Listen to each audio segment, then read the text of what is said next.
Merci de nous rejoindre aujourd'hui. Donc, la séance est bien sûr en live stream sur YouTube, sur WebEx, en français et en anglais. Donc, vous pouvez tout simplement partager sur les réseaux sociaux. Aujourd'hui, nous allons parler de l'initiative Data Must Speak, une initiative qui est très importante pour s'assurer que les données et les preuves sont intégrées dans la pratique. Et nous avons un panel d'experts. Nous espérons bien sûr une discussion très fructueuse. N'oubliez pas, ce sont des webinaires qui sont interactifs avec le public et les personnes qui écoutent et la discussion est donc ouverte. Je suis ici à Washington, au JPE. Je suis rejoint par mes collègues et je veux féliciter l'équipe qui a travaillé sur ce webinaire. Nous avons Shanta, Victoria, Uma Baktos, Fanny Tanay, ainsi que d'autres qui ont travaillé pour ce webinaire, ainsi que Lydia Barton. Et de New York, nous avons New York, Manille, Katmandou et Lusaka. C'est donc un très grand plaisir de vous présenter Monsieur Dexter Pante, qui fait partie du ministère de l'Éducation des Philippines, Monsieur Boupé Boussanda, qui est statisticien au ministère de l'Éducation en Zambie, Monsieur Bekuda Zaria Arial, qui est chef de la planification auprès du ministère de l'Éducation au Népal, et le directeur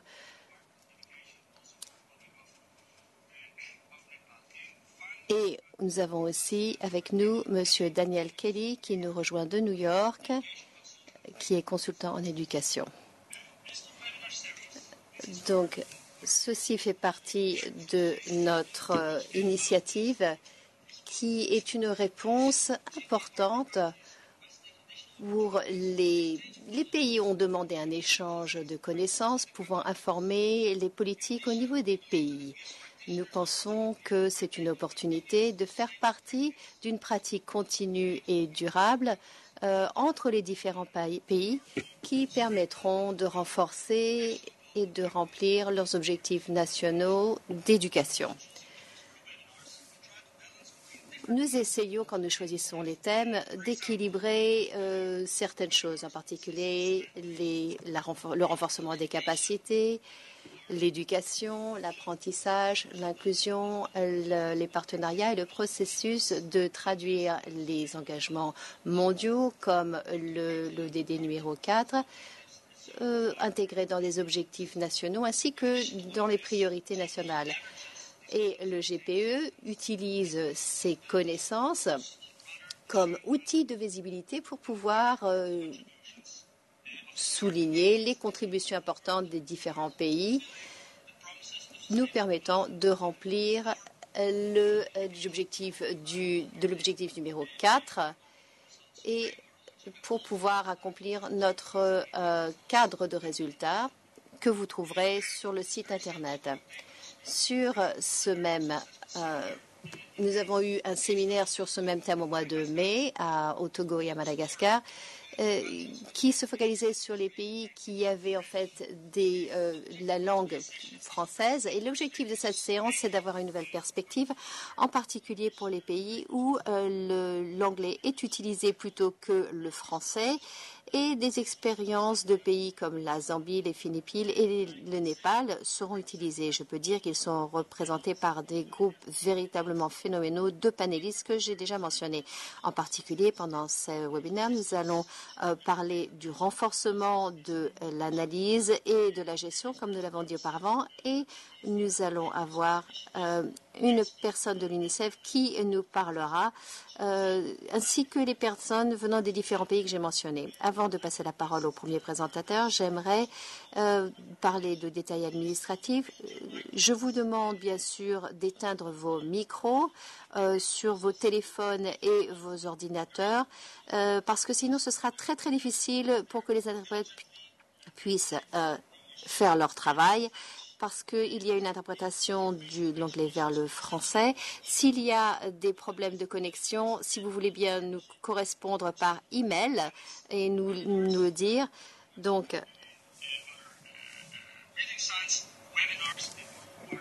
webinaire globalpartnership.org. Si vous avez des questions, c'est donc une séance interactive. Vous pouvez envoyer ces questions soit à notre adresse email ou vous pouvez les envoyer avec la fonction chat de YouTube sur WebEx. Donc, sans plus attendre, je voulais juste dire aussi que dans 2 semaines, nous allons donc diffuser cette séance. Ceux qui se sont inscrits pour cette séance recevront ces documents dans 2 semaines. Maintenant, sans plus attendre, je vais donner la parole à Monsieur Daniel Kelly qui nous rejoint de New York et qui donnera l'introduction des objectifs, des principes et certaines des activités qui ont été développées dans le cadre de cette initiative. Daniel, est-ce que vous êtes en ligne? Oui. Allô, est-ce que vous m'entendez? Oui. Très bien. Je vous remercie, Marc. Bonjour à tous, ou bon après-midi, ou bonne soirée pour ceux qui se trouvent aux Philippines. Ma présentation vise à faire le survol de différents projets et pour laisser le plus de temps possible au pays pour qu'ils puissent savoir comment mettre ceci en œuvre. Donc, c'est un projet GPE-GRA, donc Programme d'activité régionale et mondiale, qui visait à répondre à différentes questions d'éducation. Comme vous le savez, l'éducation dans le secteur de l'éducation, il y a encore pas mal d'inégalités entre les plus riches et nous voyons qu'il y a énormément de financement public dans certains pays. Dans d'autres pays, il y a un manque d'imputabilité. Il y a une exclusion de millions d'enfants et c'est en fait, il y a pas mal de chemin à faire en termes de redevabilité ou d'imputabilité dans pas mal de pays. Il y a environ 121 millions d'enfants qui sont encore non scolarisés et dans l'ensemble, il y a encore énormément d'enfants, y compris ceux qui sont scolarisés, qui n'apprennent pas les bases, donc qui ne sont pas alphabétisés. Ce sont donc des difficultés et le projet a commencé en 2014. C'est un projet d'assistance technique qui vise à améliorer l'utilisation des données à tous les niveaux du système éducatif, pour pouvoir améliorer la gouvernance et la gestion des systèmes d'enseignement, mais aussi pour améliorer l'imputabilité sociale par le biais d'un engagement citoyen beaucoup plus robuste, de transparence et d'imputabilité vis-à-vis du système de scolarisation. Le troisième élément, c'est que dans l'ensemble, le projet vise à améliorer les connaissances mondiales en ce qui concerne ce qui fonctionne, ce qui ne fonctionne pas par rapport à l'engagement de la communauté et aussi de meilleures données par rapport à l'équité et l'apprentissage. C'est donc un projet qui se déroule dans plusieurs pays. Il y a le Togo, la Zambie, le Madagascar, le Népal et les Philippines. En outre ces 5 pays, il y a aussi un soutien à distance au Pérou pour utiliser les téléphones portables et les SMS. En Tanzanie, en Indonésie, Timor-Leste, en RDC, en Côte d'Ivoire et au Tchad, c'est de la liste d'attente. Donc le projet, comme je l'ai dit, c'est un projet d'assistance technique qui est fourni par l'UNICEF, par le siège social, les bureaux régionaux et l'IIEP, le pôle de Dakar aussi pour l'Afrique. Le soutien financier est fait par le GPE, par la Fondation UNED et par UNICEF, par les fonds thématiques norvégiens et les fonds de bureaux de pays. Les synergies, l'objectif, c'est d'avoir des synergies au niveau des différents pays, de travailler avec les différents plans sectoriels, mais aussi avec des projets de partenaires de développement. Ce sont, bien sûr, comme c'est un soutien technique, il est important d'avoir une mise à l'échelle au niveau des différents pays. Maintenant, notre démarche, quelle est-elle?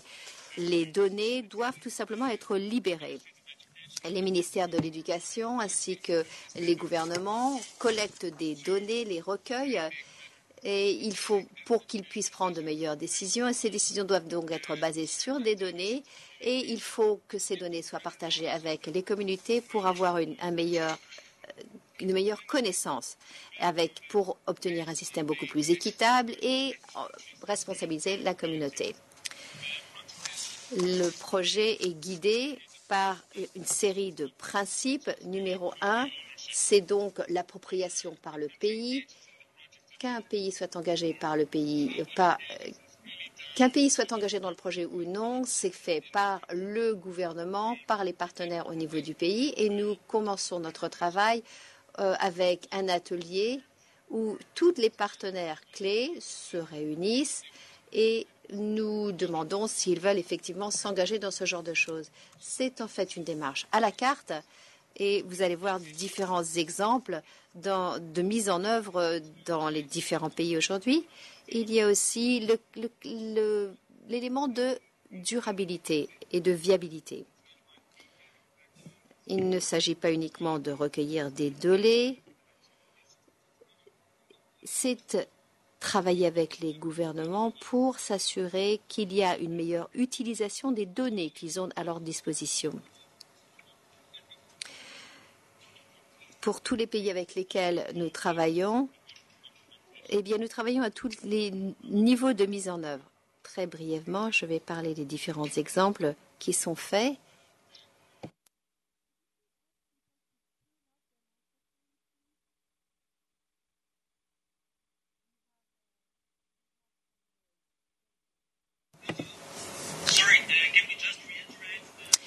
Nous voulons réitérer la demande, si vous voulez bien éteindre vos micros, s'il vous plaît, si vous venez de rejoindre cette séance. C'est très difficile d'écouter s'il y a effectivement des bruits de fond. Daniel, allez-y.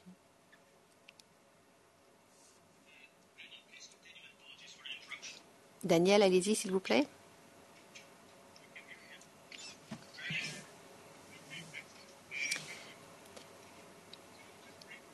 Brièvement, certains exemples des données. Si nous travaillons avec le département de l'éducation, nous avons donc un dialogue pour savoir comment nous pouvons soutenir leurs objectifs. Nous essayons de voir quelles sont les données qui existent déjà et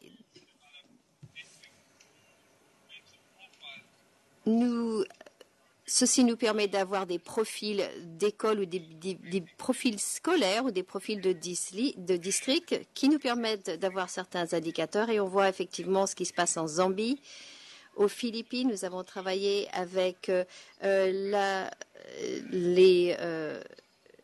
l'affectation de difficultés pour les enseignants. Ceci nous permet d'identifier quelles sont les écoles qui ont le plus besoin d'enseignants. Il y a aussi une focalisation sur la responsabilisation des communautés.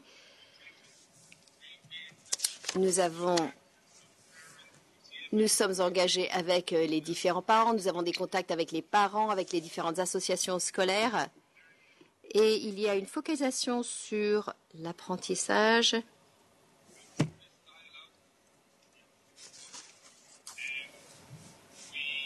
Avec ce dialogue avec la communauté locale, ceci nous permet de savoir si les enfants apprennent, quels sont les profils des différents districts scolaires. Désolé, nous avons perdu la ligne. Désolé. Si vous voulez bien éteindre vos micros, si vous venez de rejoindre ce webinaire, s'il vous plaît.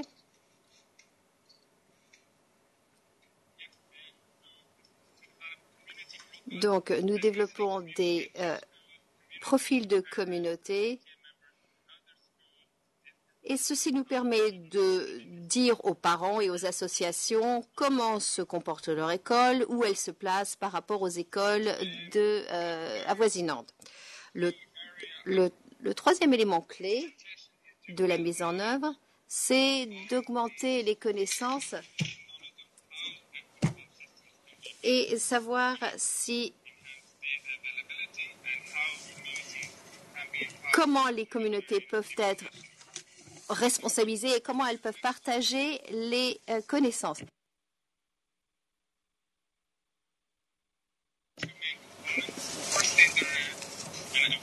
Tout d'abord, il y a donc un plan d'évaluation de tout le projet Data Must Speak.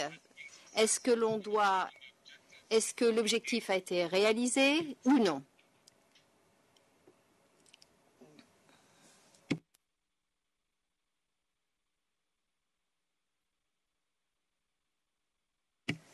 Daniel, est-ce que vous êtes là? Je suis désolée, mais je crois que mon micro coupe automatiquement. Je ne sais pas ce qui se passe. Donc, je suis vraiment désolée. Est-ce que nous pouvons revenir à la diapositive précédente, c'est-à-dire production de connaissances. Donc, le premier élément ici, c'est donc l'évaluation de ce projet Data Must Speak. Nous évaluons nous évaluons la mise en œuvre. Est-ce que ça a été mis en œuvre comme c'était proposé? Est-ce que c'est quelque chose qui a réussi? Est-ce que les objectifs ont été réalisés? Et quels sont les moteurs de la réussite? Et quelles sont les difficultés qui ont limité la réussite pour pouvoir développer des systèmes qui fonctionnent et autonomiser la communauté? Il y a aussi un élément de recherche qui se focalise sur l'engagement de la communauté. Existe-t-il? Est-ce que cela fonctionne pour améliorer la performance? Donc, au niveau macro, on utilise les données qui existent déjà pour savoir s'il y a un impact positif sur l'enseignement au niveau macro. Et au niveau micro, eh bien, nous avons une évaluation de l'impact, par exemple en Zambie, en utilisant les profils de la communauté. Ceci nous permet d'examiner l'impact, le lien entre le profil de l'école, l'engagement de la communauté et quels sont les résultats de l'éducation.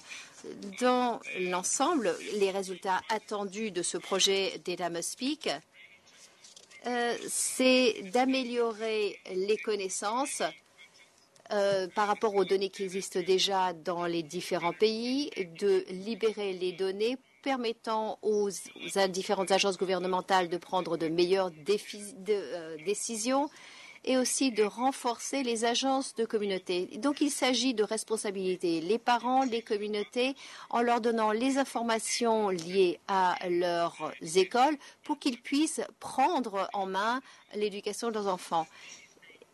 Le résultat, c'est que les écoles qui en ont le plus besoin reçoivent le plus d'appui possible et donnent à tous les enfants la chance de pouvoir avoir une éducation. Je vous remercie de votre patience et je redonne maintenant la parole à Daniel. Merci, c'était formidable, une très bonne présentation. Nous aurons la possibilité de poser des questions là-dessus et d'avoir donc une discussion par rapport à ça. Mais tout d'abord, je vais donner maintenant la parole à M. Boubé Moussanda, qui nous appelle de la République de Zambie. Et M. Moussanda, est-ce que vous êtes avec nous? Oui, très bien.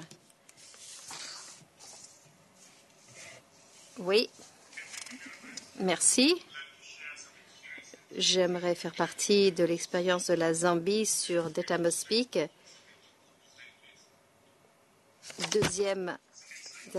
Deuxième diapo, s'il vous plaît. Il y a en fait un délai de 3 à 5 secondes, si vous voulez bien. Nous nous en excusons.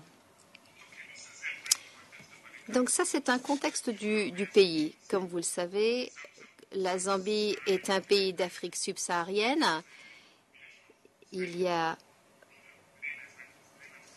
environ 4 millions d'étudiants. C'est un pays qui a réalisé dans l'ensemble l'OMD2 en ce qui concerne les inscriptions à l'école primaire. Il y a environ 8800 écoles primaires et 850 écoles secondaires. Il y a 2 ministères qui sont chargés de l'enseignement. Un, l'enseignement général, c'est jusqu'à la 7e classe. Et ensuite, il y a le ministère de l'éducation, de l'enseignement supérieur. Il y a un système d'information de gestion de l'éducation qui se trouve au sein du ministère de l'Enseignement général avec une base de données exhaustive et des données qui sont reçues sur une base annuelle de toutes les écoles.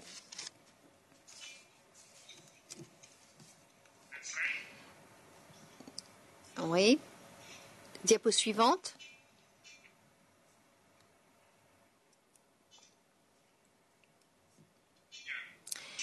D'accord. Donc, avant cette initiative Data Must Speak, le directorat utilisait, produisait des profils en tant que mécanisme de feedback, mais le processus a été interrompu en 2005.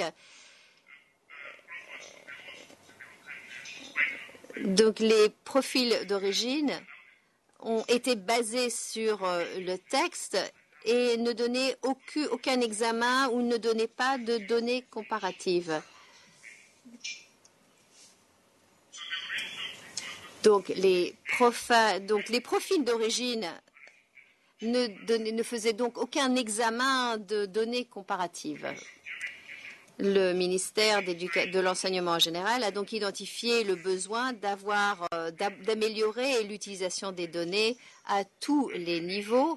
Nous avions un recensement, mais nous n'avions pas véritablement une bonne utilisation de ces données. Il nous fallait aussi améliorer la prise de décision basée sur les faits, la planification, l'ordre de priorité et aussi améliorer les boucles de rétroaction basées sur les données au niveau des écoles, de la communauté, des districts et de la province. Et il nous fallait aussi améliorer l'engagement communautaire pour la prise de décision et la gestion dans les écoles. Diapositive suivante. Merci. Alors, qu'est-ce que nous avons fait jusqu'à présent? Donc, en 2015, le ministère, en collaboration avec l'UNICEF, a entamé cette initiative Data Must Speak. Et en 2015, les profils scolaires ont été conçus de manière collaborative avec les enseignants, les membres des associations de parents d'élèves, le district, le ministère, le personnel du ministère au niveau central, provincial et du district. En 2016, les profils des écoles ont été imprimés, ont été distribués dans plus de 8 900 écoles. Donc, ça a été distribué dans tout le pays. Et entre 2016 et 2017, les profils de niveau au niveau de la communauté, des districts et de la province ont été développés, ont été produits outre les profils scolaires qui avaient été mis à jour. Diapositive suivante. Donc ça, c'est un échantillon d'un profil scolaire. C'est un document de 2 pages qui est en couleur, qui donne certains indicateurs choisis et qui est basé sur un recensement. Cela permet aussi d'avoir un feedback sur les différentes écoles. Ça permet aussi d'identifier les besoins et les zones prioritaires pour pouvoir donner beaucoup plus de ressources en fonction de ces données. C'est aussi un profil qui permet aux écoles de développer des plans d'amélioration scolaire. Et pour pouvoir faire ça, bien sûr, ils ont besoin de données pour que ces plans puissent informer les décisions qui sont prises. Comme je l'ai mentionné, nous avons aussi les profils communautaires. Ça, c'est un document d'une page. Ils sont imprimés en exemplaires multiples.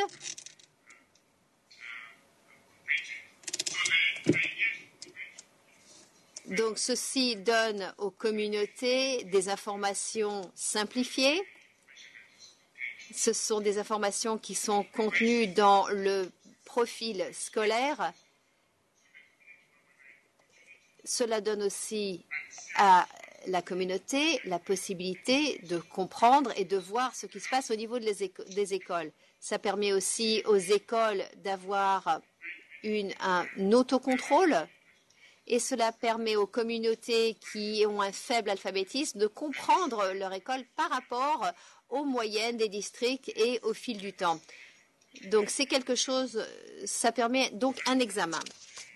Ça, c'est un échantillon des profils de district et des profils provinciaux. Et c'est donc la même idée qu'avec les profils des écoles et les profils communautaires. Cela contient aussi, encore une fois, des indicateurs de district et provincial. Et on peut voir d'un seul coup d'œil ce qui se passe. Et ça nous permet de voir la performance des écoles. Cela permet aussi de montrer à quel point un district ou une province, quelles sont les ressources dont il bénéficie. Et c'est donc quelque chose qui peut guider l'affectation et la distribution des enseignants. Les enseignants, cela permet effectivement une interprétation. Le personnel éducatif dans 3 provinces sur 10 sont formés à l'interprétation et à l'utilisation de ce profil. Et nous prévoyons de former le restant pour le 3e trimestre de 2017. C'est ce que nous prévoyons de faire, donc, cette formation. Maintenant, la dernière diapo. Nous avons certaines difficultés cependant. L'impression des profils, c'est très cher, en particulier s'il y a de la couleur. La distribution à toutes les écoles est difficile du point de vue logistique. Nous avons des écoles qui sont disséminées dans tout le pays et si on n'arrive pas à distribuer ce profil, eh bien, effectivement, c'est un problème. Maintenant, les retards en termes d'impression et de distribution veut dire qu'il y a une réduction de la fiabilité et de l'exploitabilité des données. Cela devient, dans ces cas-là, beaucoup plus difficile. Il y a aussi la correspondance entre le ECZ et le EMIS. Toutes les écoles n'ont pas de centre d'examen. Donc, ceci représente certaines difficultés. Il faut effectivement faire comprendre aussi à tous les enseignants le potentiel que ceci peut représenter. Alors, quelles sont les étapes suivantes? Nous sommes en train d'essayer d'aligner les codes ECZ et EMIS pour améliorer la correspondance avec les écoles. Nous avons des études de suivi sur la compréhension et l'utilisation des profils. Et la manière dont ça se passe maintenant, c'est que les étudiants vont d'une école à l'autre. Donc, effectivement, est-ce qu'il y a des rapports par rapport à ça ou non? Donc, comme je le dis encore une fois, il y a des études de suivi sur la compréhension et l'utilisation des profils. Nous avons aussi une formation au niveau de la communauté sur l'utilisation des profils pour que la communauté puisse apprécier et comprendre de quoi il s'agit. Il y a aussi une évaluation de l'impact du DMS sur les profils de la communauté. Et nous prévoyons de développer des profils pour les écoles secondaires parce que nous avons fait ça uniquement pour les écoles primaires. Et nous voulons aussi continuer la formation et le renforcement des capacités à tous les niveaux. Donc, bien sûr, ça permettrait à tous les gens de pouvoir prendre des décisions au niveau des écoles. Merci. Merci beaucoup pour la présentation très intéressante et pour nous avoir rejoints de Lusaka. Il est intéressant de voir que parmi les défis que vous avez mentionnés, nous avons également l'utilisation des données dans les écoles lors de la discussion qui va suivre avec les participants au webinaire. Nous allons en parler aussi. Et vous pourrez répondre à certaines de nos questions encore. Merci, Monsieur Moussanda. Et là, nous passons au Népal avec Monsieur Bakunta Prasad Arial qui va nous parler de l'expérience du Népal avec son collègue. Est-ce que les collègues au Katmandou sont connectés? Oui, nous sommes là. Vous m'entendez? Nous vous entendons très bien. Et donc, vous avez la parole, Katmandou. Allez-y. Merci beaucoup. Bonjour à vous. C'est pourtant le soir chez nous, mais bon. Bonjour à tous. Nous allons vous présenter une étude de cas du Népal. Et puis mon collègue également va prendre la parole pour contribuer à la présentation. Je vais parler d'abord du contexte scolaire du Népal. Au niveau de l'éducation,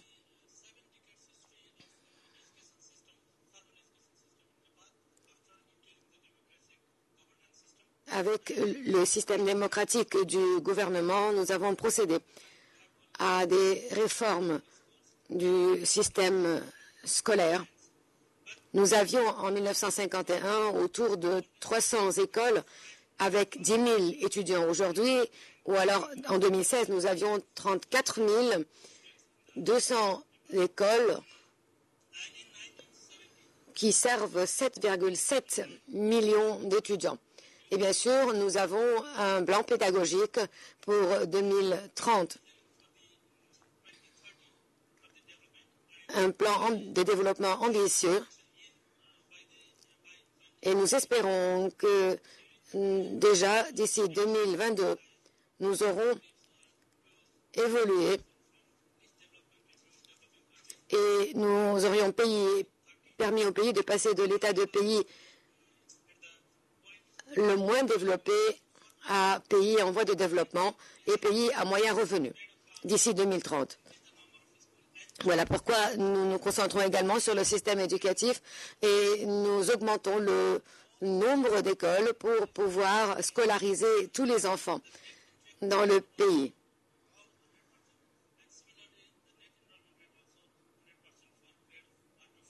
Nous voulons que le taux de scolarisation atteigne les 100% dans notre pays. Et cela nous permettra de permettre à tous les enfants de rentrer à l'école au moins jusqu'à l'élémentaire. Bien sûr, il y a des disparités géographiques. Voilà la carte du Népal.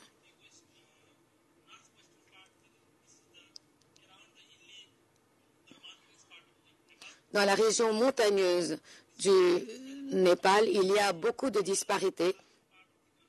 De même pour la partie sud du pays et d'ailleurs au centre, les disparités sont nombreuses. Une grande partie de 25% à peu près des enfants ne sont pas scolarisés. Des enfants âgés de 5 à 16 ans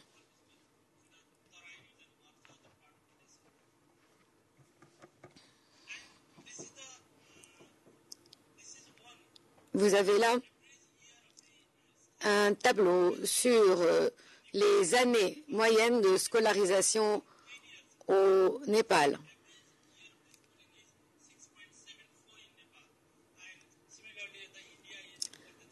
Le nombre d'années moyen est de 6,7. Comparé par exemple à l'Afghanistan où nous avons uniquement 3 ans. Donc voilà, ça c'est le Népal.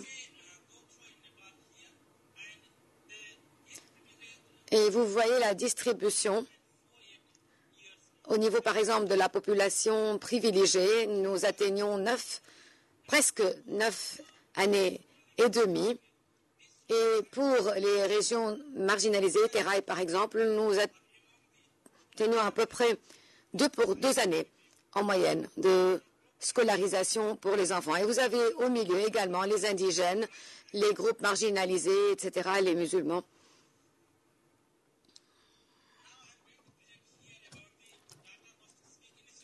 Je vais parler de l'initiative adoptée en matière d'éducation au Népal qui s'appelle Must Speak. Les données doivent parler.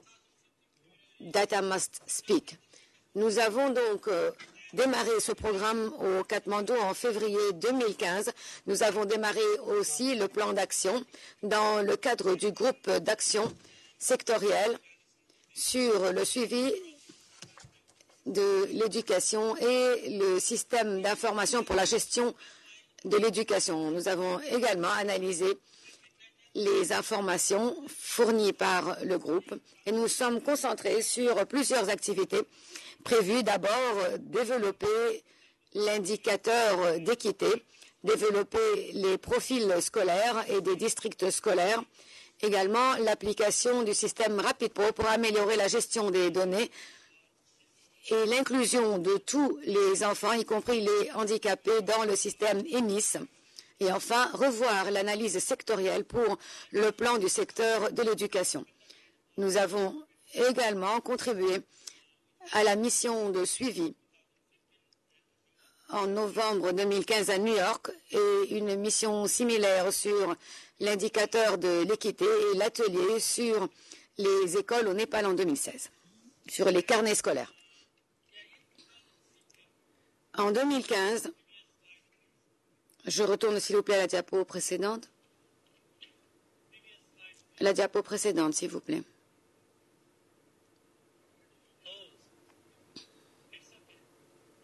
Non, vous ne pouvez pas, d'accord. Dans tous les cas, lorsque il y a eu un tremblement de terre dans le pays, nous avons également eu recours au système EMIS pour avoir des informations et des données. Et cela a été possible en dépit de l'impact dévastateur du tremblement de terre qui a affecté la plupart des régions du pays. Plus de 9000 écoles ont été presque complètement détruites et 4 millions d'étudiants ont été directement ou indirectement affectés à l'époque.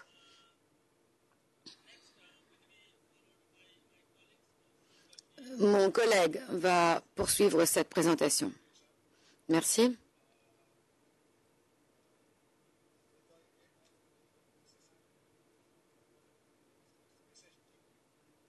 Dans le cadre des ODD, le Népal a également préparé un programme et un plan pour le secteur de l'éducation et a renforcé ses efforts pour permettre un accès équitable à l'apprentissage à tous les enfants du Népal. Dans ce cadre, le projet Les données doivent parler ou Data Must Speak sont une opportunité pour le Népal pour renforcer la stratégie de l'équité dans le cadre du secteur de l'éducation et des écoles. La stratégie a été approuvée en décembre 2014.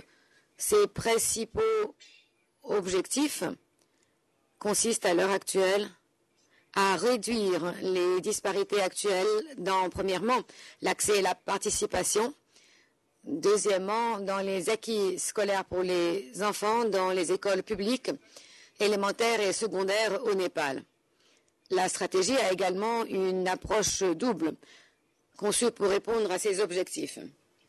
D'abord, mettre au point un index composite de l'équité en matière d'éducation au niveau des districts ou des régions et des sous-régions en utilisant le système EMIS. Ensuite, mieux cibler les stratégies actuelles appliquées par le gouvernement et les partenaires au développement afin de renforcer l'approche qui se fonde sur le besoin et l'équité. À cet égard, nous signalons l'importance des indicateurs relatifs à l'accès à la participation, à l'apprentissage des enfants et dans le processus global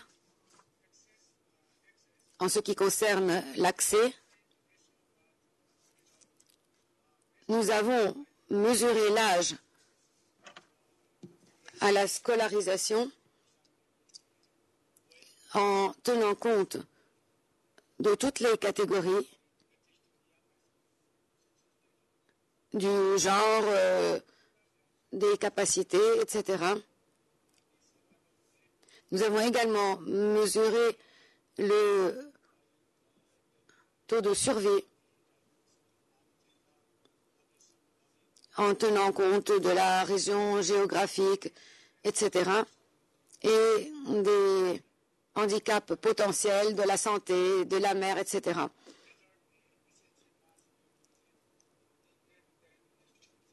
Et puis également, nous avons procédé à un examen des résultats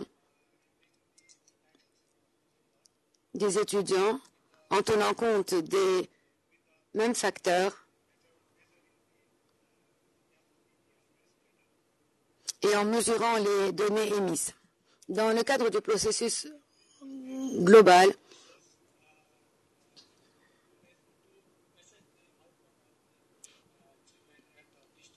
nous avons eu des résultats à cet égard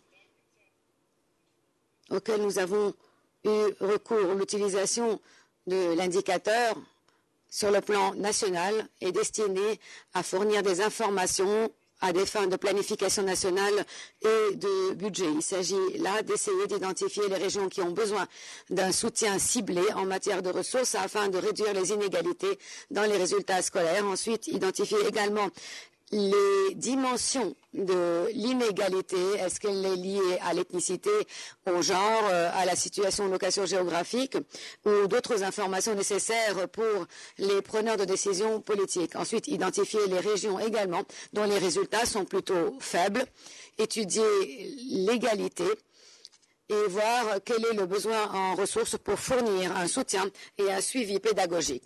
Ensuite, également, identifier les régions dont les résultats sont positifs,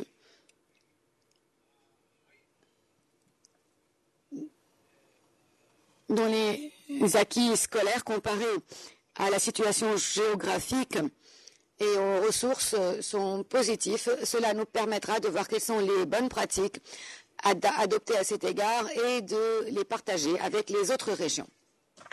Au niveau également de la région et de la sous-région, afin de fournir les informations nécessaires à la planification et au budget.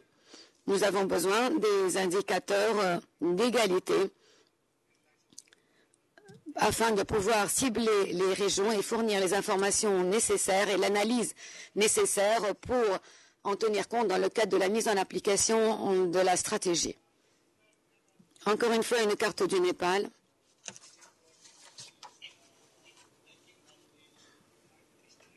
Avec les 75 régions, la carte montre les disparités en tout genre dans le pays en fonction des analyses et des indicateurs que nous avons utilisés dans les 75 districts ou régions.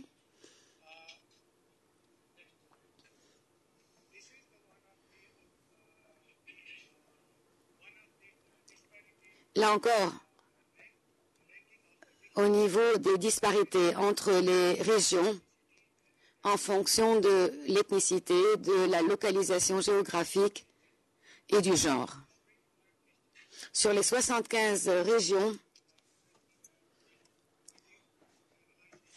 nous avons procédé à des analyses en tenant compte de toutes les dimensions, des disparités, des spécificités.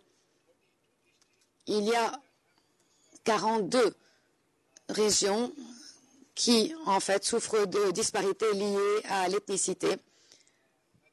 25 régions également où la diversité est liée surtout à la localisation géographique et enfin, à peu près 8% au niveau du genre.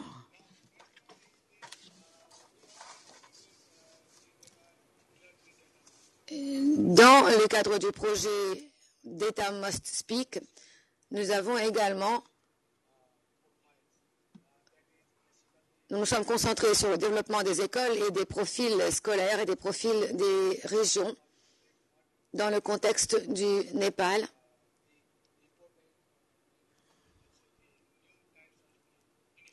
Et à cet égard, l'objectif de ce profil en particulier est de fournir les informations nécessaires pour la planification sur le plan des régions et sur le plan national, ainsi que sur le plan du budget. Et puis, améliorer la responsabilisation des parents dans le cadre de la communauté scolaire plus vaste, améliorer les données liées à EMIS pour permettre de renforcer leur mise en application et améliorer le plan pour le développement de l'éducation. Dans le cadre du système EMIS, nous avons également développé les carnets scolaires au niveau des écoles et au niveau des régions. Nous avons démarré ce projet en 2007, mais l'application n'a pas été intensive sur le plan local.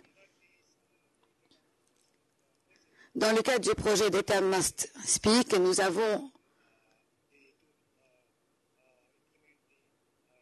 redémarré la mise en exécution de ce genre de profil. Vous avez là des exemples sur le nouveau profil scolaire que nous appelons le profil scolaire dynamique.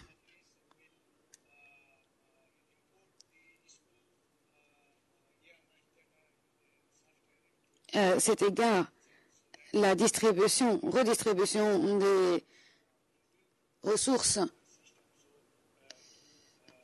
se poursuit et nous allons avoir une génération pratiquement automatique.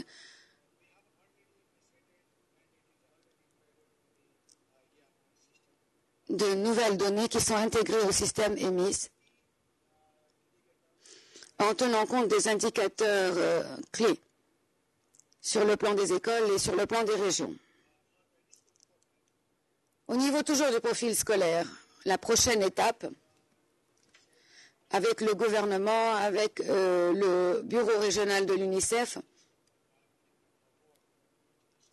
nous sommes en train de renforcer le profil scolaire pour un groupe d'écoles.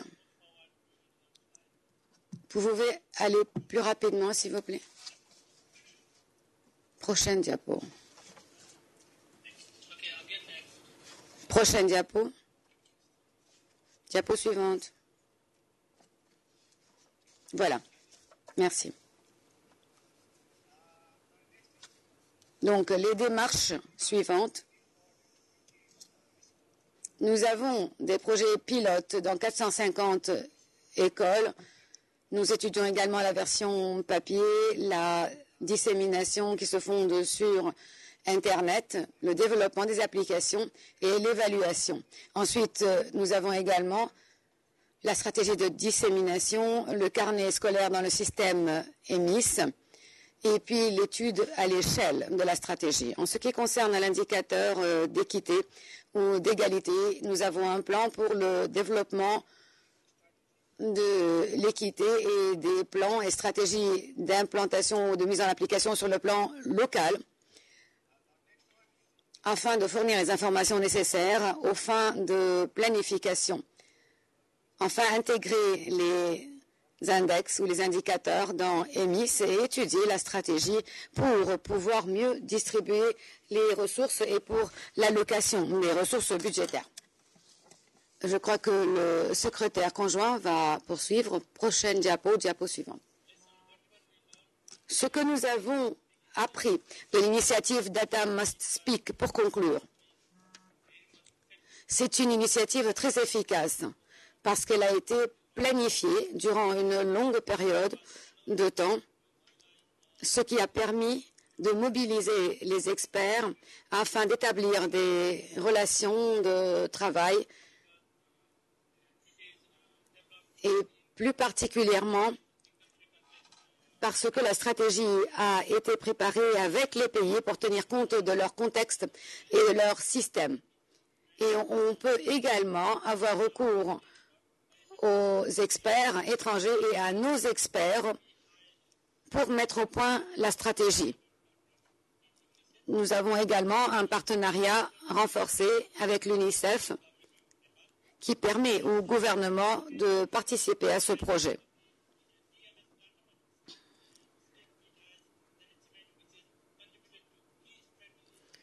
Et donc, dans le cadre du nouveau secteur d'éducation, nous avons été capables de développer le plan d'éducation afin de l'adapter aux besoins du pays. Donc, à travers l'initiative Data Must Speak, nous avons renforcé notre expertise locale également. Diapo suivante.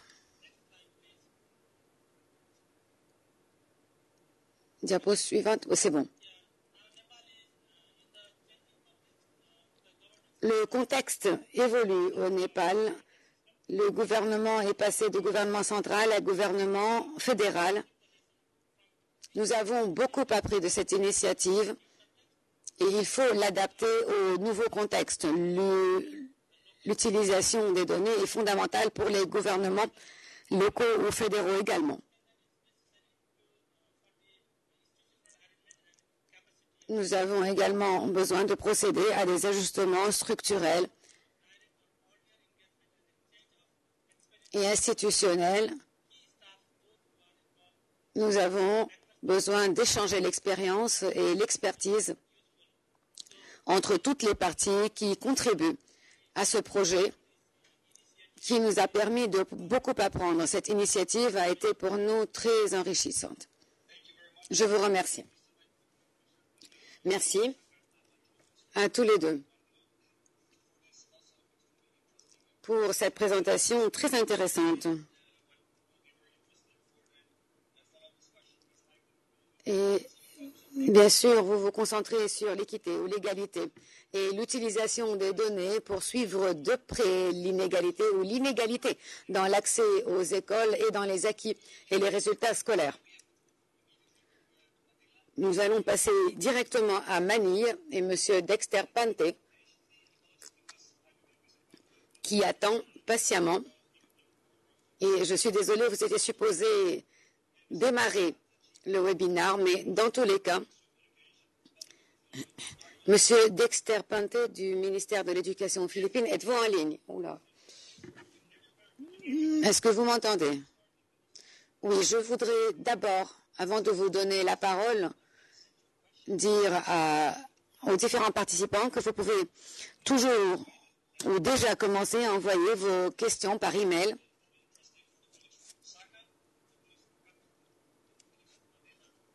Les collègues de Katmandou, de Lusaka, de Manille pourront également échanger les questions et les points de vue sur l'expérience de leur pays. La parole est à M. Pante. Je vous remercie. Merci et bonsoir des Philippines. Avant de démarrer, je tiens à remercier l'UNICEF et le partenariat pour permettre la tenue de ce webinaire. L'UNICEF joue un rôle très important dans le cadre des enseignants du secteur public.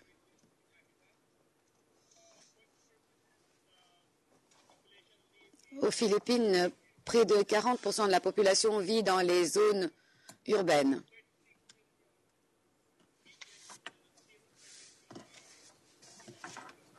« 36 millions d'enfants dans les Philippines sur une population de 103 millions d'habitants. L'éducation est donc très importante. Nous avons des régions également très différentes, des zones montagneuses, des îles, des zones urbaines et donc des situations différentes d'une partie à l'autre du pays. Diapo suivante.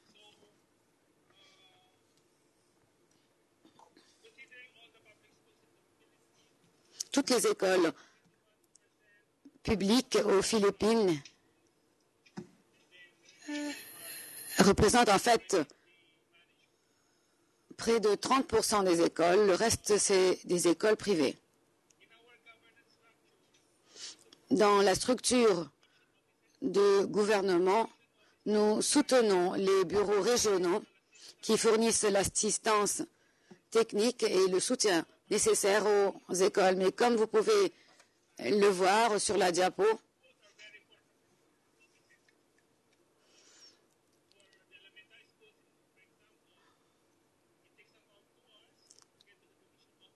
il faut par exemple parfois 2 heures pour arriver au bureau et cela coûte près de 3 $. Donc cela prend du temps et c'est coûteux de se rendre au bureau pour bénéficier du soutien technique. Diapo suivante.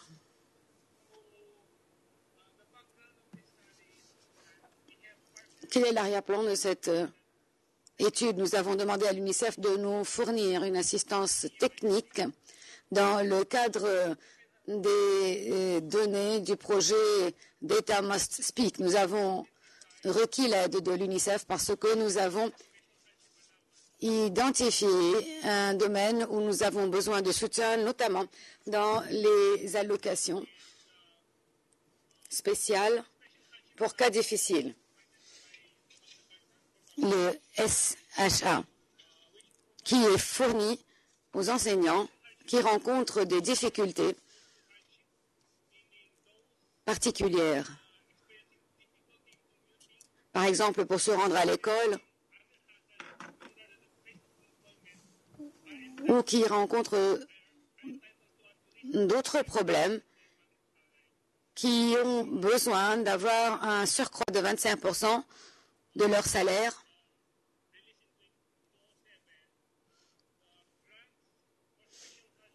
Et donc, nous avons des allocations, des dons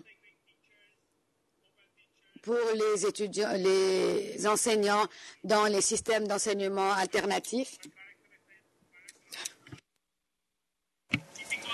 Donc ça, c'est caractérisé par des difficultés de transport, difficultés de situation, comme par exemple des zones qui sont sujettes à des catastrophes naturelles. Si en fait, c'est aussi difficile de se déplacer. Diapositive suivante. En dépit de cette indemnité spéciale de difficulté de cette politique, il y a quand même des problèmes. Nous n'avons pas d'enseignants chevronnés qui se trouvent dans les zones les plus reculées. La pratique actuelle, avec les bureaux de diffusion, ce sont ces bureaux qui interprètent les orientations et les politiques, et l'interprétation, bien sûr, varie de division à division. Il y a donc des variations dans la mise en œuvre au niveau local. Parfois, l'interprétation est exclusivement faite sur certains points. Dans d'autres zones, les enseignants reçoivent la même indemnité, quelle que soit leur situation. Donc l'interprétation des lignes directrices dépend énormément. Ce que nous avons fait maintenant,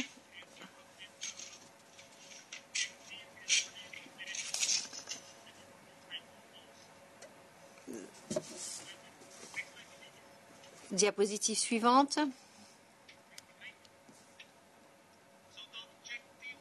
Les objectifs de notre recherche, c'est en fait de réduire le manque, les carences en termes d'enseignants, en particulier les enseignants qui ont de l'expérience dans les postes qui sont difficiles, considérer les différents facteurs qui contribuent à ces difficultés, développer un indice de difficulté des enseignants qui capture les différents facteurs dans une seule mesure et qui soit basé sur des statistiques, identifier quelles sont les situations difficiles, les postes difficiles, traduire cet indice. Vous pouvez revenir à la diapositive précédente, s'il vous plaît. Diapositive précédente, s'il vous plaît.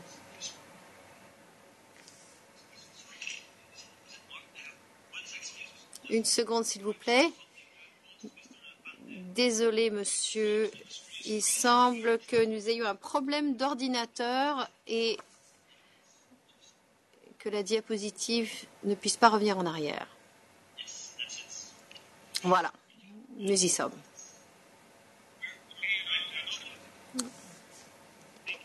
Merci.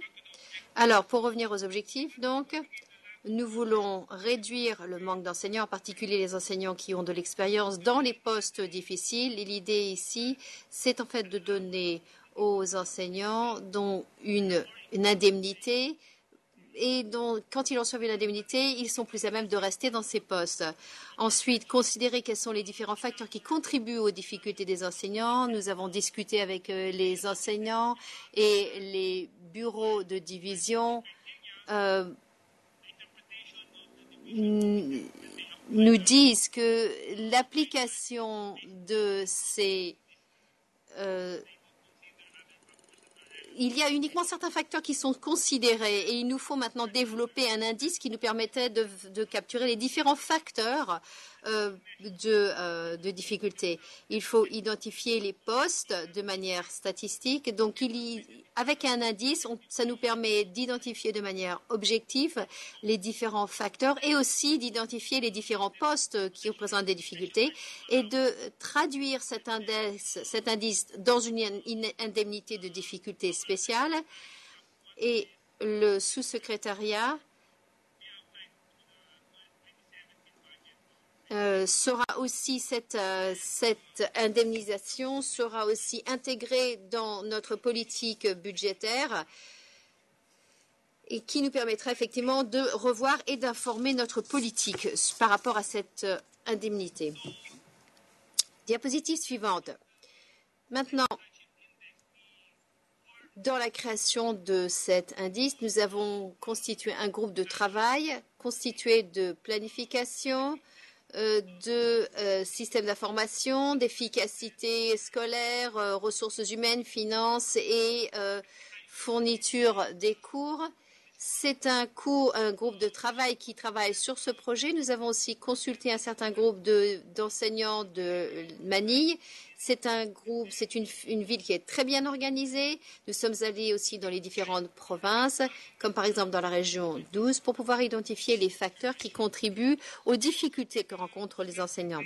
Nous avons aussi envoyé des sondages en ligne aux enseignants pour identifier leurs perspectives. Nous n'avons pas encore reçu leur réponse. Nous avons aussi analysé notre système d'éducation de base en ce qui concerne les données. Nous avons aussi reçu des données sur la pauvreté qui nous viennent des autorités statistiques des Philippines pour identifier quels sont les déterminants de difficulté. Après avoir identifié les différents facteurs qui entrent dans cette difficulté, nous avons développé un indice composite qui combine les différentes sources de difficultés identifiées ainsi que les sources de données disponibles pour calculer un score de difficulté de 0 à 1 pour chaque école. Et nous avons fait un test sur le terrain pour savoir effectivement si cet indice correspond tout à fait à ce que les enseignants vivent. Diapositive suivante.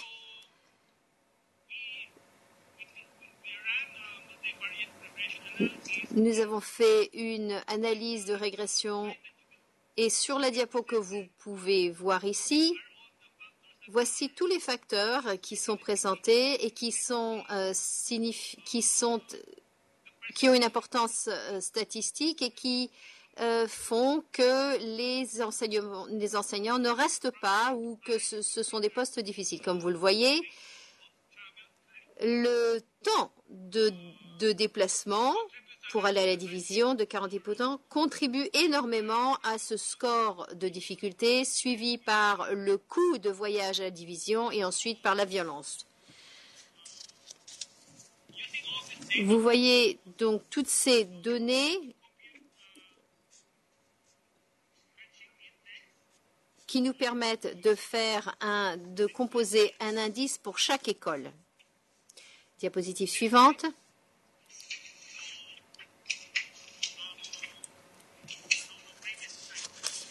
Diapositive précédente, s'il vous plaît.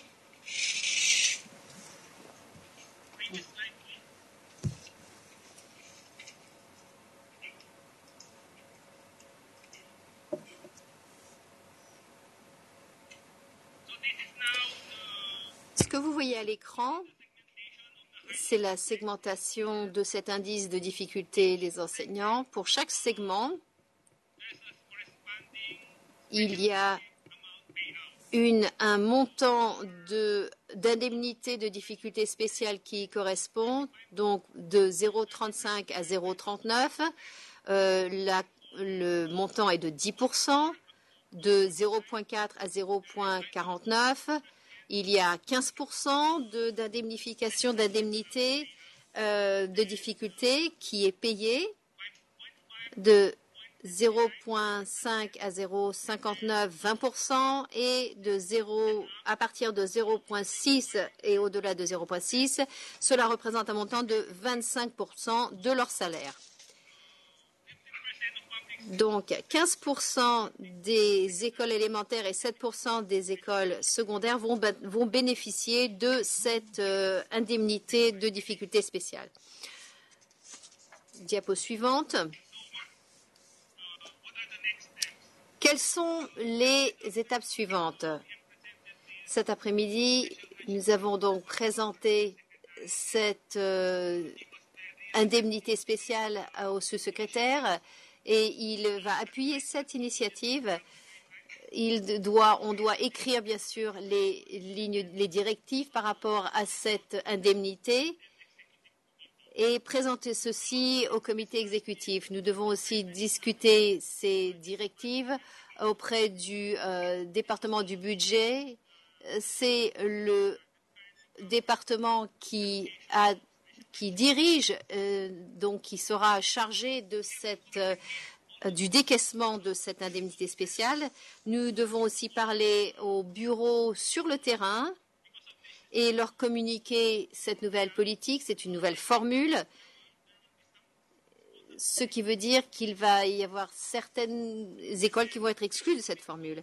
Nous devons aussi nous assurer qu'il y a une assurance de la qualité par rapport aux données.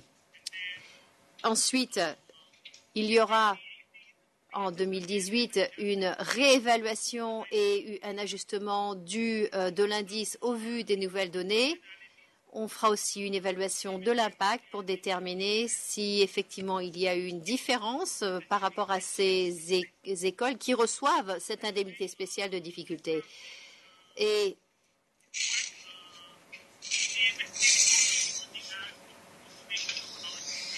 donc, le projet DMS vise à soutenir une automation du carnet de notes des écoles. Je vous remercie et bonne soirée.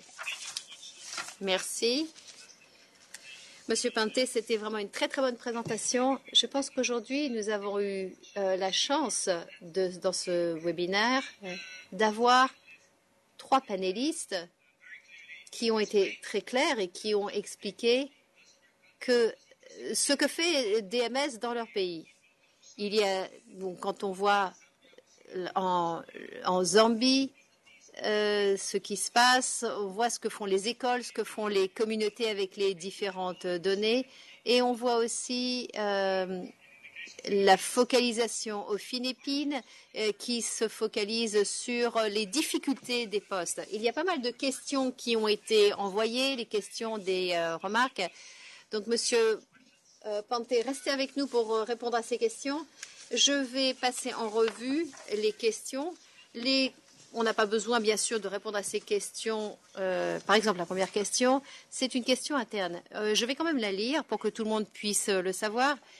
Mais nous allons en fait donner ça aux homologues appropriés. Même si votre question n'est pas, en fait, on ne répond pas à cette question dans cette séance, nous allons vous envoyer les réponses après, bien sûr, la conclusion de ce webinaire. Donc, continuez à les envoyer. Donc, nous avons Darlington qui nous a dit « Nous sommes en train de développer un système de gestion en ligne Et cette initiative, eh bien, nous aimerions que les écoles en Zambie fassent le pilote de nos écoles. Comment allons-nous faire ça? On n'a pas besoin de répondre à cette question dans ce webinaire. Nous allons en fait envoyer à M. Musanda et à son équipe une réponse pour qu'ils puissent effectivement entrer en contact avec les personnes en Zambie. Deuxièmement, une remarque. Une remarque, c'est peut-être assez intéressant d'y réfléchir. Dr. Cleese de l'Université du Maryland ici aux États-Unis, qui nous dit que je sais que les intentions sont bonnes, mais Data Must Speak, c'est un nom, une appellation qui n'est pas en fait une très bonne appellation parce que les données ne vous parlent jamais, dit Dr. Cleese. Les données sont toujours interprétées vis-à-vis d'une certaine perspective. Donc, quelles données recueillir, comment les afficher, comment les exploiter, tout dépend de votre point de vue et ceci peut être très controversé. C'est une décision qui prête à controverse. Ça, c'est une remarque plutôt qu'une question. Si vous voulez y réfléchir, on pourra maintenant passer aux réponses. Vous pouvez le faire. Nous avons aussi une question pour tous les panélistes ici de M. Georges Akchoul qui demande quels sont les coûts unitaires, soit par enfant ou par enfant scolarisé ou par école de ce programme DMS. Ça, ce serait intéressant que les panélistes puissent répondre à cette question. Et nous avons aussi d'autres questions ici. Mais peut-être commençons avec ces questions. Donc, quel est le coût unitaire? Quand vous répondez de Lusaka, de Katmandou ou de Manille, ce serait très très bien si M. Musanda pouvait aussi poser une question aux participants de Katmandou et M. Prachatarial pourrait aussi poser une question à M. Panté et M. Panté pouvait demander une question à la Zambie. Donc, réfléchissez au coût unitaire et la parole est au panéliste. M. Musanda, est-ce que vous voulez commencer?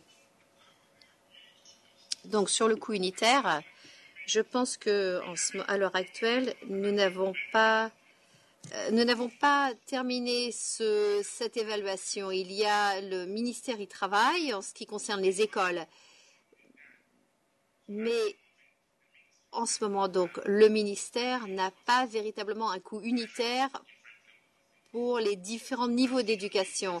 Mais c'est quelque chose qui c'est matière à suivre en ce moment. Merci. Monsieur Musanda, est-ce que vous avez une question pour notre collègue au Népal?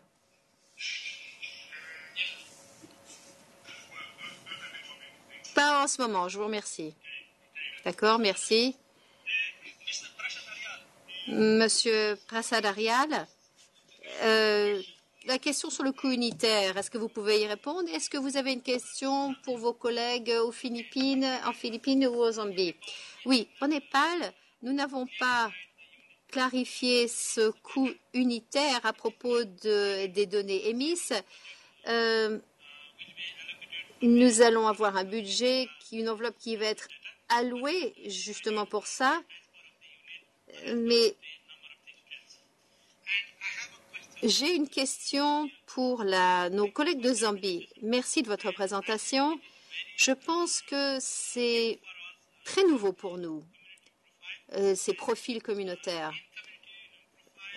Dans les profils de la communauté, quel genre d'informations et quel genre de recueil des données faites-vous en ce qui concerne l'impact sur l'alphabétisme, sur les enfants scolarisés, non scolarisés? Est-ce que ça s'est intégré dans vos données?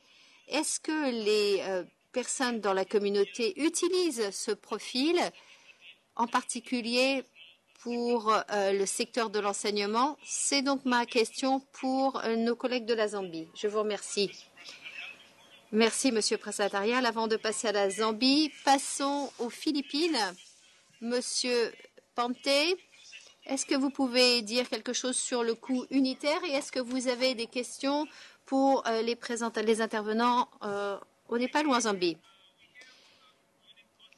Oui, nous avons un coût unitaire par étudiant, mais malheureusement, je n'ai pas les données avec moi. mais je serais très heureux de vous les envoyer par mail à la personne qui a envoyé la question. Nous serions très heureux de lui donner les données. Très bien, je vous remercie. Donc, nous avons maintenant certaines questions ici pour des pays en particulier. Nous avons des questions pour les représentants du Népal et des Philippines. Mais tout d'abord, Monsieur Moussanda, est-ce que vous pourriez répondre à la question de Monsieur Prasadarial sur l'utilisation du profil par la communauté? Est-ce que vous pourriez nous en dire un petit peu plus? C'est en fait une manière très intéressante d'utiliser le DMS. Oui. En ce qui concerne les profils de la communauté, nous avons donc dans les différentes écoles, nous avons réalisé que les communautés, donc, ce sont elles qui donnent les ressources aux écoles. Et pour certaines, il va y avoir des infrastructures qui sont nécessaires, mais il n'y a pas eu de feedback, de retour d'information en particulier dans les communautés où on utilise le DMS, par exemple. Donc, est-ce que les communautés devraient exiger de voir la performance des écoles qu'elles soutiennent? Il faudrait pouvoir effectivement remplir le fossé. Ceci permet de remplir le fossé entre la communauté et l'école. Les communautés demandent des comptes aux gestionnaires des écoles. Quel est le genre de contenu qui est enseigné aux enfants? C'est donc la base de ces profils communautaires. Ça permet aux communautés de recevoir des informations très importantes sur les écoles pour que les communautés puissent participer effectivement à la gestion des écoles.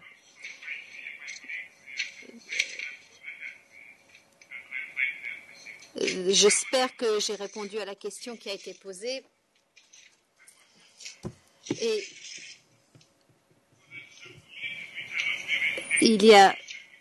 ceci permet aussi, comme nous avons aussi des images sur ces profils, cela permet aux communautés qui ne sont pas véritablement alphabétisées de pouvoir comprendre ce qui se passe au niveau des écoles. Donc j'espère. C'est comme ça que sont utilisés les profils des communautés. C'est très intéressant. Je vous remercie. Il y a 2 questions maintenant pour le représentant du gouvernement népalais. Nous avons d'autres questions qui nous arrivent aussi. Donc là, nous apprécions Muriel Poisson de l'UNESCO et de l'Institut national de l'éducation.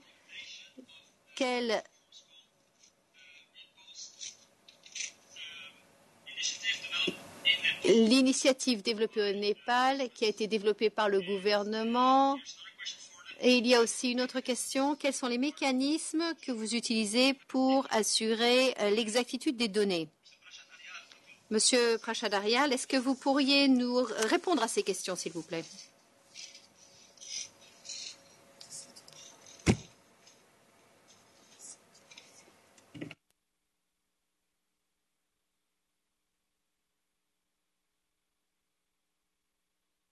Donc, quels sont les problèmes que vous avez rencontrés pendant la mise en œuvre des anciens carnets de notes, de l'initiative de l'ancienne initiative des carnets de notes qui avait été fait au Népal? Désolée, j'avais mal lu au départ. Donc, c'est en fait l'initiative des carnets de notes. Merci. Merci. Je vais répondre en ce qui concerne l'exactitude des données d'abord. Donc, l'exactitude des données, le gouvernement du Népal, il y a des interventions qui ont été ciblées dès le début de la mise en œuvre du DMS dans le secteur de l'éducation. Donc ça faisait partie du plan de mise en œuvre. Et ça faisait partie du plan de développement. Nous avons voulu améliorer le système EMIS. Cela veut dire qu'il nous fallait gérer des données qui étaient recueillies et avoir des procédures mises en place. Donc, au niveau du centre,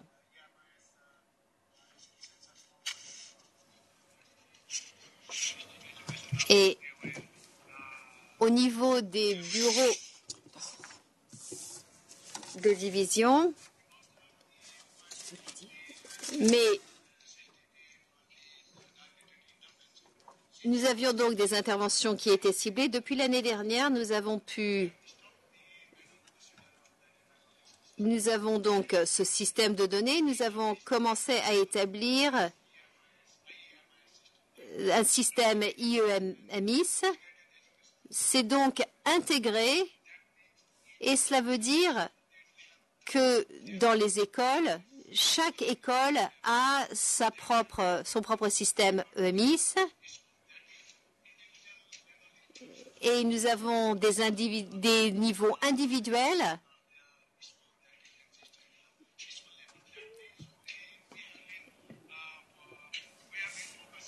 Nous nous sommes focalisés sur la gestion de ce système au niveau des écoles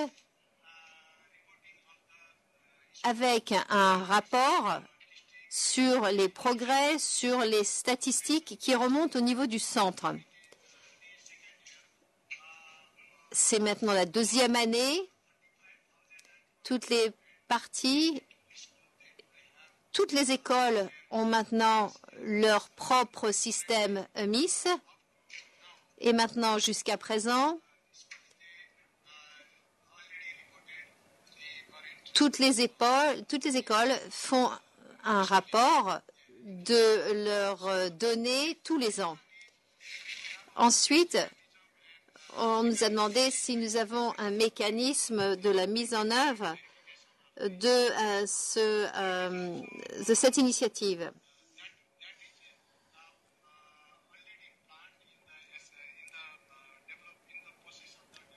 Nous sommes en cours de développement. Nous arrivons à la mise en œuvre.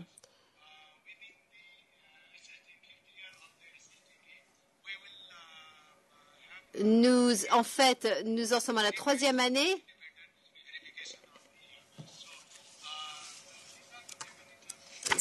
Il y a des mécanismes qui permettent de savoir si ceci a fonctionné. En termes de ce carnet de notes, il s'agit du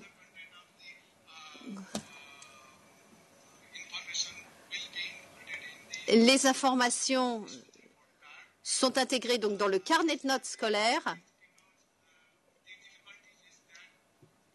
Ce qui est difficile, c'est en fait le mécanisme de mise en œuvre.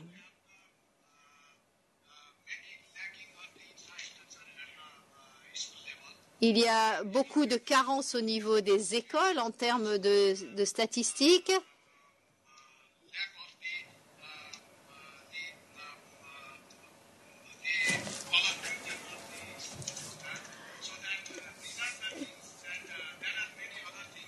Donc ça, c'est un élément. Il y a d'autres éléments aussi qui font que ça a été difficile. Maintenant, nous essayons d'avoir un test pilote pour que ce programme de carnet scolaire soit mis en œuvre. Est-ce que je peux demander aux participants qui viennent de rejoindre récemment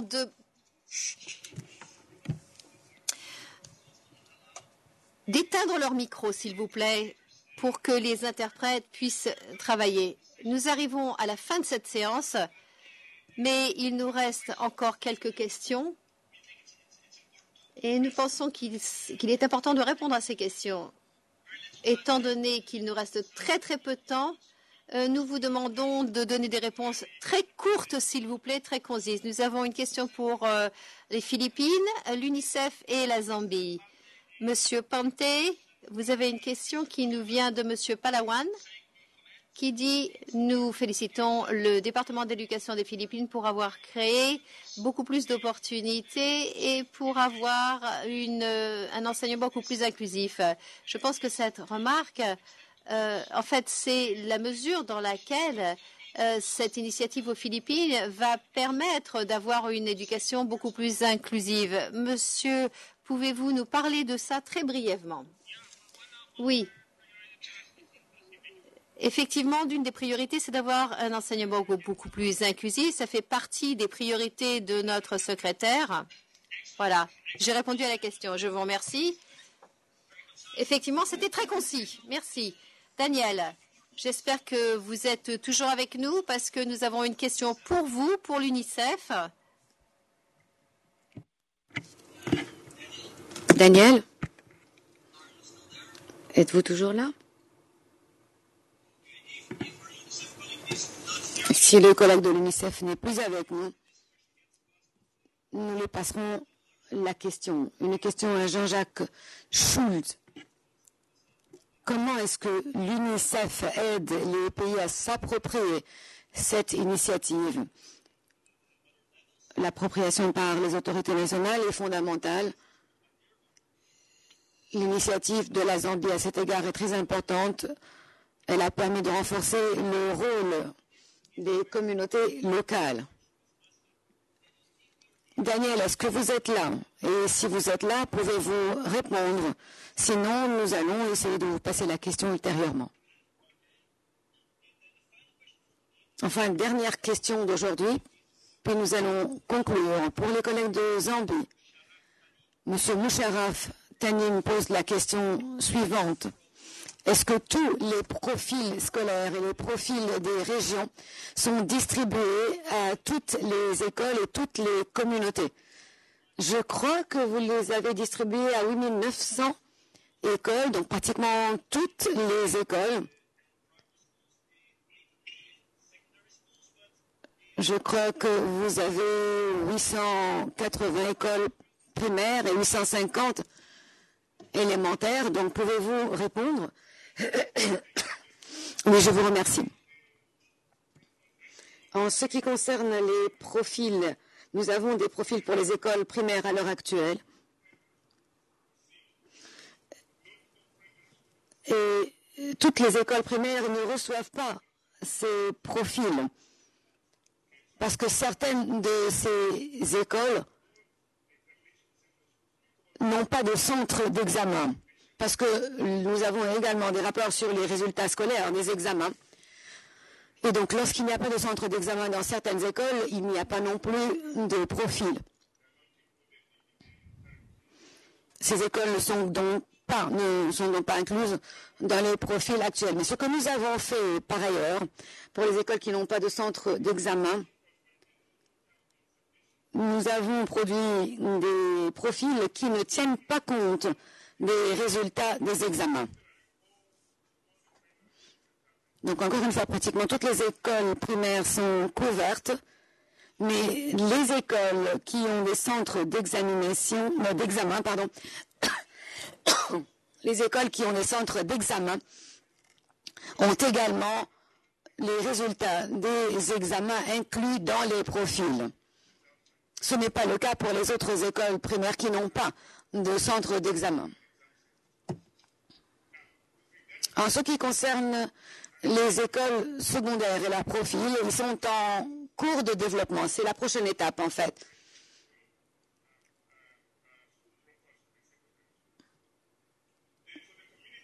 En ce qui concerne les profils pour les communautés, l'objectif